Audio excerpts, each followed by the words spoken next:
तो जी हाँ दोस्तों, पहले आप लोगों को हमारे तरफ से नमस्कार। आप लोग देख रहे हैं आरोही स्टूडियो।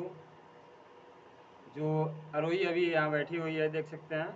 टाटा कर दो, टाटा करो, पहले टाटा करो, उसमें टाटा करो, ऐसे टाटा करो, कैसे करती हो? तो आप लोग देख सकते हैं अभी ये बच्ची हमारी भाई 2 साल की हुई है और इसी के नाम से ये स्टूडियो खोला गया है।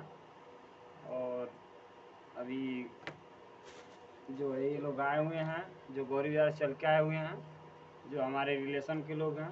ये अपना चैनल का नाम बताएंगे और आप लोग इस चैनल को आप लोग सपोर्ट करिएगा, ज़्यादा प्यार दुलार दीजिएगा, क्योंकि ये लोग बहुत मजबूर हैं।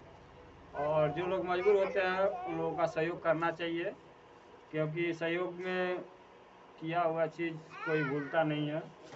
तो आप लोग सहयोग करेंगे तो आप लोगों के घर ये लोग ज़रूर जाएंगे, भटकते हुए जाएं या जैसे भी जाएं, लेकिन जाएंगे लोग। जैसे हमारे पास तो ऑलरेडी आ चुके हैं ये लोग। तो ये अपना नाम बता रही हैं, इनके नाम को आप लोग सुनिए और चैनल को इनके सपोर्ट करिए आप लोग ज़्यादा से ज़्यादा। ये लोग ब्लॉग भी बनाते हैं और कॉमेडी भी बनाते हैं, बहुत ही खूबसूरत।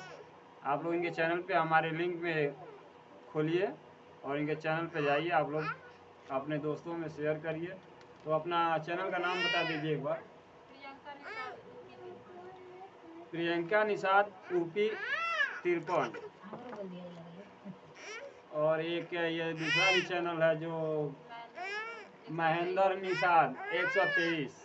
ये दोनों चैनल है जो इस पे आप लोग कॉमेडी ब्लॉग मिलता है। अगर कहीं कॉमेडी करने के लिए बुलाएंगे तो हम लोग आ जाएंगे, कोनो बात नहीं। और कॉमेडी में सपोर्ट करने के लिए अगर काम करना है तो ये लोग हेल्प जरूर करेंगे। आप लोग इन लोग का हेल्प करिए, आप लोग का ये लोग करेंगे। कहीं बुलाएंगे तो हम लोग आ जाएंगे। तो जी हाँ दोस्तों, इतना ही आप लोग से गुजारिश है, आप लोग सपोर्ट करिएगा अपने चैनल के माध्यम से। मैं कह रहा हूँ तो नमस्ते दोस्तों।